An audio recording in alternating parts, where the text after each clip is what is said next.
আপনারা দেখছেন নিউজ তৎকাল 24। নমস্কার, নিউজ তৎকাল 24 এর পর্দায় আপনাদের সকলকে স্বাগত। আপনাদের সাথে আমি ত্রিশাগ্নি। দেখে নিন এখনকার সংবাদ শিরোনাম। প্রধানমন্ত্রীর ব্রিগেড সভা ঘিরে বিশেষ সুরক্ষা বাহিনীর তৎপরতা। মঞ্চ খুলে মাঠের নিরাপত্তা পরীক্ষা বাধ্যতামূলক করা হলো। সোনামুড়ায় সাংবাদিকদের মিলন মেলায় রমজানের ভ্রাতৃত্ববোধ ও একতার উজ্জ্বল বার্তা। বঙ্কুলে সাব জোনাল অফিসে উন্নয়নমূলক সংস্কার ও আধুনিক সুযোগ সুবিধার সূচনা। সাবরুম মহকুমার কলাছড়া রামগুয়া গ্রামে গভীর রাতে চোরের হানা, স্বর্ণালঙ্কার ও নগদ লুট, গ্রামে সৃষ্টি আতঙ্ক। সাবরুম শহরে বকেয়া রেন্ট না দেওয়ায় দুটি সরকারি স্টল সিজ, অ্যালটমেন্ট বাতিল। মেলাঘরে রাস্তার পাথরের সঙ্গে সংঘর্ষে বাইক আরোহী আহত। শিক্ষক বদলির প্রতিবাদে সাবরুমের উত্তর দোলবাড়িতে রাস্তা অবরোধ। দেখে নিন এখন সংবাদ বিস্তারিতভাবে। প্রধানমন্ত্রী নরেন্দ্র মোদীর আসন্ন ব্রিগেড সমাবেশকে কেন্দ্র করে কলকাতায় জোর কদমে প্রস্তুতি চলছিল, কিন্তু সেই প্রস্তুতিতে হঠাৎই সাময়িক বিরতি টানল প্রধানমন্ত্রীর নিরাপত্তার দায়িত্বে থাকা এসপিজি। নিরাপত্তাজনিত কারণে ইতিমধ্যেই তৈরি হওয়া সভা মঞ্চ খুলে ফেলতে নির্দেশ দিয়েছে এই সংস্থা। আগামী শনিবার কলকাতার ঐতিহাসিক ব্রিগেড প্যারেড গ্রাউন্ডে প্রধানমন্ত্রীর জনসভা হওয়ার কথা। গত রবিবার থেকে সেখানে মঞ্চ নির্মাণ ও মাঠ সাজানোর কাজ শুরু করেছিল বিজেপি। পরিকল্পনা অনুযায়ী প্রথমে একটি প্রশাসনিক কর্মসূচি এবং পরে প্রধানমন্ত্রীর জনসভা অনুষ্ঠিত হওয়ার কথা, কিন্তু মঙ্গলবার সভাস্থল পরিদর্শনে এসে এসপিজি আধিকারিকরা জানিয়ে দেন, যেখানে মঞ্চ তৈরি করা হয়েছে সেই অংশের মাটির নিচে নিরাপত্তা পরীক্ষা করা প্রয়োজন। অত্যাধুনিক প্রযুক্তির মাধ্যমে মাটির গভীর পর্যন্ত স্ক্যান করে নিশ্চিত হতে চায় তারা যে কোনো ধরনের ঝুঁকি নেই। তাই মাটির পরীক্ষা শেষ না হওয়া পর্যন্ত মঞ্চের কাঠামো খুলে ফেলতে হবে। বর্তমানে মঞ্চটি একটি বড় হ্যাঙ্গারের নিচে তৈরি করা হয়েছে। লোহার স্তম্ভের উপর কাঠের পাত বসিয়ে মূল কাঠামো দাঁড় করানো হয়েছে এবং চারদিকেই আচ্ছাদনের কাজও প্রায় শেষ। তবে এসপিজির নির্দেশ পাওয়ার পর মঞ্চ নির্মাণের দায়িত্বে থাকা বিজেপি নেতাদের তা খুলে ফেলার কথা জানানো হয়েছে। আগামী 14 মার্চের সভাকে সামনে রেখে হাতে সময় খুবই কম।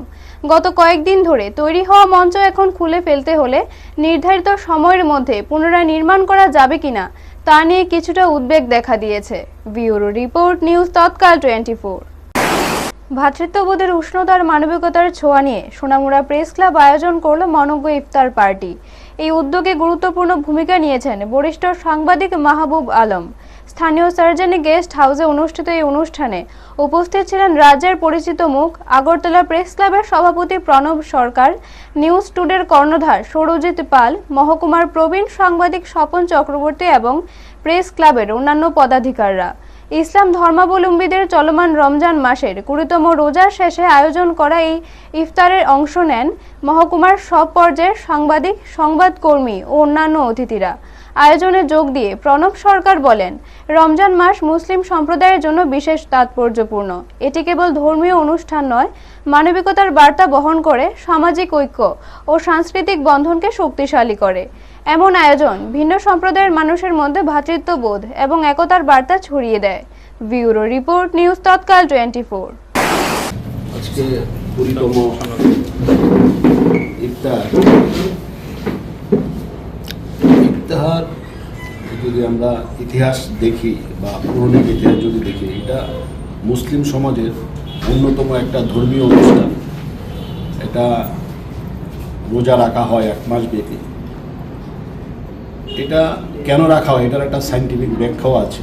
সেই ব্যাখ্যাটা হলো যে সংযত জীবনযাপন এবং মানবিকতাকে, উগ্রতাকে কমিয়ে মানবিকতাকে যাতে আরও বেশি বিস্তার করা যায় এবং সামাজিক যে মেলবন্ধন, ভাইয়ে ভাইয়ে ভ্রাতৃত্ববোধ, এসবকে সামনে রেখেই সামাজিক যে একটা মেলবন্ধন, সামাজিক যে একটা কৃষ্টি আমাদের, সেটাকে সামনে রেখেই এই বহু বছর এই আমাদের ধর্মীয় মুসলিম সমাজের এই ইফতার বা রোজা এটা চলে আসছে।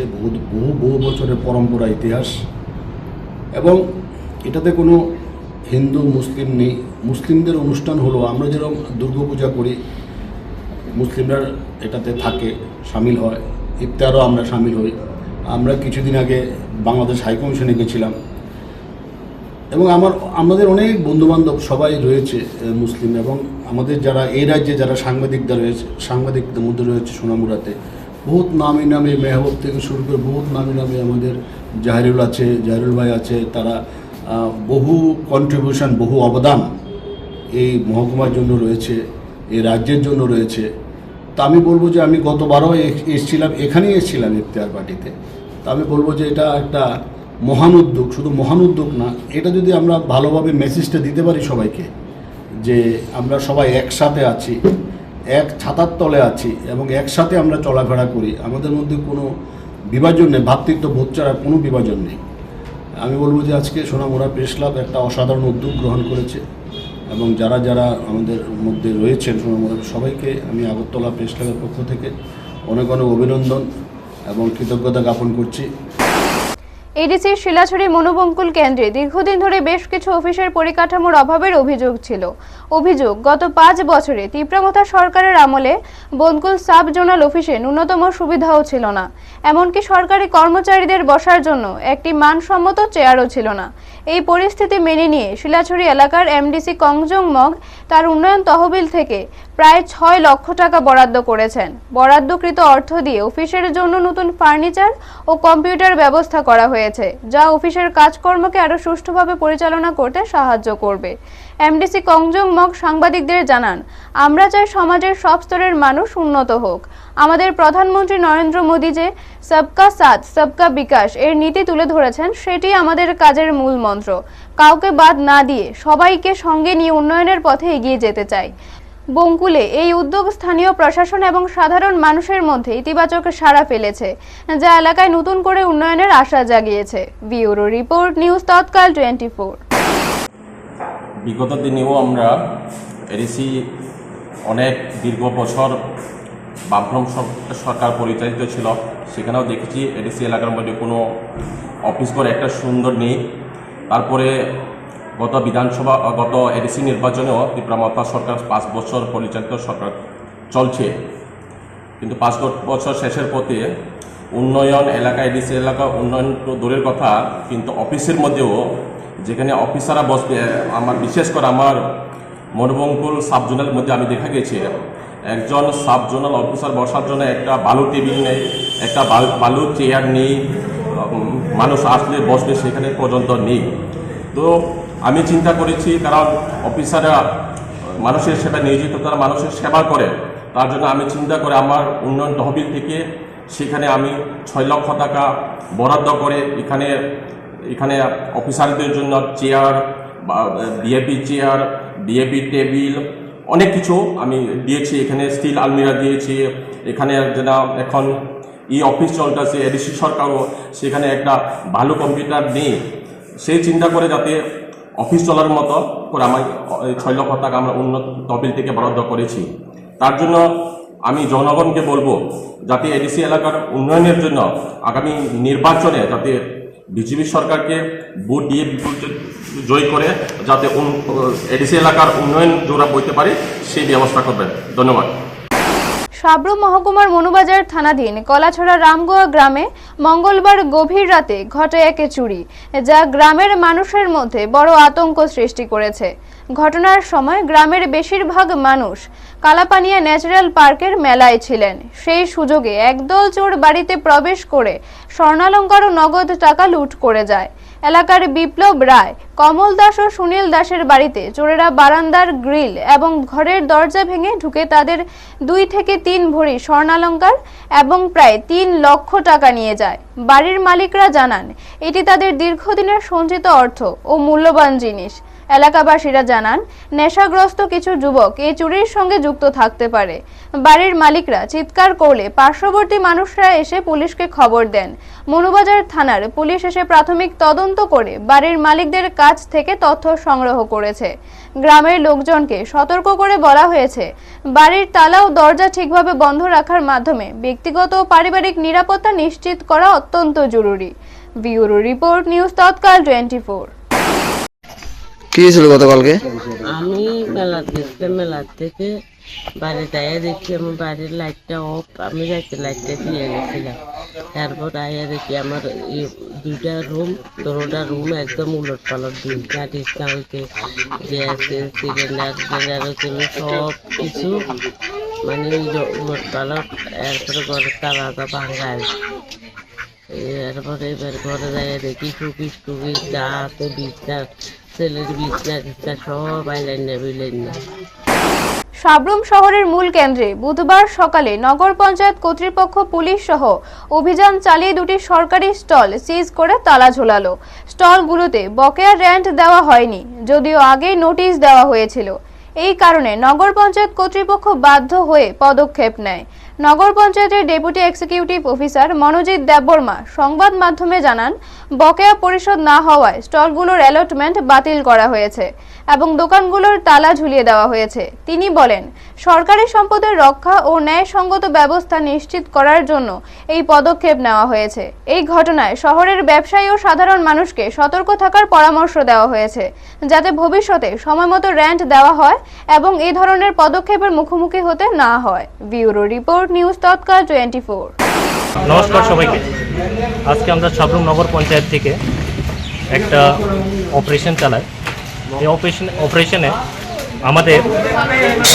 আমাদের দুইটা স্টল যে আগের সময় অলরেডি ক্যান্সেল হয়েছিল, কিন্তু ওনারা কি আপনার চাবিটা হ্যান্ড ওভার করছিল না, এর জন্য আমরা আজকে এটাকে লক অ্যান্ড সিজ করেছি।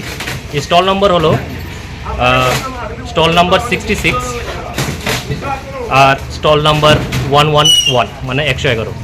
আর চারটা স্টল যারা লক হয়েছে ওটা হলো stall number 15, 16, 98 and 118। Thank you. মেলাঘরের মূল সড়কে নতুন রাস্তা নির্মাণের জন্য রাখা পাথরের সঙ্গে সংঘর্ষে এক বাইক আরোহী গুরুতর আহত হয়েছে। আহত ব্যক্তি সুনীল দাস, বাসিন্দা দুর্লভ নারায়ণ এলাকা। জানা গেছে, গতকাল রাতে সুনীল দাস গ্ল্যামার বাইকে মেলাঘর থেকে বাড়ির উদ্দেশ্যে যাচ্ছিলেন। ঠিক পুরাতন ইটভাটার কাছে যাওয়ার সময় সড়কের মাঝে রাখা পাথরের সঙ্গে তার বাইক ধাক্কা খায়।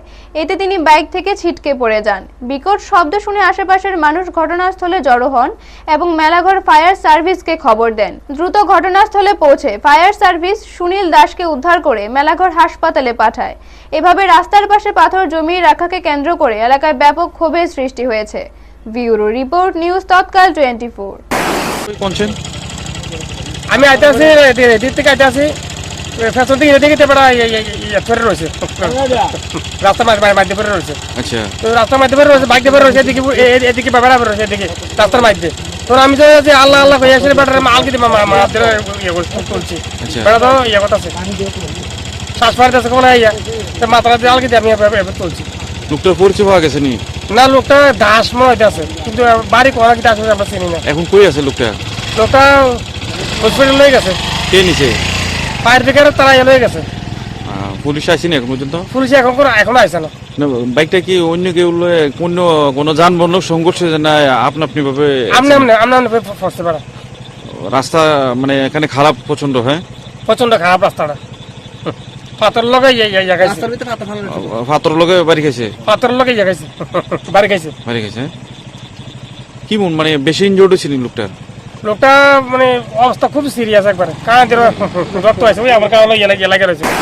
সাব্রুম মহকুমার উত্তর দোলবাড়ি এসবি স্কুলের সামনে বুধবার সকাল থেকে দেখা গেল অবাক করা দৃশ্য।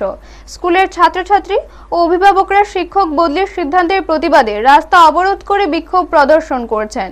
বিক্ষোভকারীরা অভিযোগ করছেন, দীর্ঘদিন ধরে বিদ্যালয়ে নিষ্ঠার সঙ্গে পড়াশোনা চালানো শিক্ষক দেবব্রত মজুমদারকে অন্যত্র বদলি করার সিদ্ধান্ত নেওয়া হয়েছে। ছাত্রছাত্রী অভিভাবকরা দাবি করেছেন, তার বদলি হলে শিক্ষার মানে নেতিবাচক প্রভাব পড়বে। বর্তমানে উত্তর দোলবাড়ি এসবি স্কুলে 57 জন ছাত্রছাত্রী এবং 6 জন শিক্ষক শিক্ষিকা পড়াশোনা ও পাঠদান করছেন। স্কুল ম্যানেজমেন্ট কমিটির সদস্যরাও এই বিক্ষোভে অংশ নিয়ে প্রশাসনের কাছে দ্রুত সিদ্ধান্ত পুনর্বিবেচনার দাবি জানিয়েছেন। ছাত্রছাত্রী অভিভাবকরা আশঙ্কা প্রকাশ করছেন, যদি বদলি কার্যকর হয় তবে শিক্ষার ধারাবাহিকতা ভেঙে যেতে পারে। প্রশাসনের দিকে এখন নজর সমস্ত স্থানীয় এলাকাবাসীদের। ব্যুরো রিপোর্ট, নিউজ তৎকাল 24। আজকে কি কারণে স্কুলে তালা দেওয়া হয়েছে? স্যার, আজকে স্কুলে তালা দেওয়ার একটাই কারণ, স্কুলের হঠাৎ করে মাস্টার বদলি করে দিয়েছে। আমাদের স্কুলে মাস্টার এমনিতেই কম, আমাদের স্কুলে মাস্টার ছিল টোটাল 7 জন, তার মধ্যে একজন অসুস্থ, একজন রিটায়ারমেন্টে চলে গেছে, আর একজন হঠাৎ করে বদলি করে দিয়েছে। তো স্কুলটা কীভাবে চলবো স্যার? এই জন্য আমরা স্কুলে আজকে তালা লাগাইছি। এখন আপনাদের দাবি কি? আমাদের দাবি স্কুলের যে মাস্টারটা বদলি করছে ওনাকে যাতে এখান থেকে বদলি না করে। এখনকার মতো সংবাদ এই পর্যন্ত। পরবর্তী সংবাদের জন্য চোখ রাখুন নিউজ তৎকাল 24 এর পর্দায়।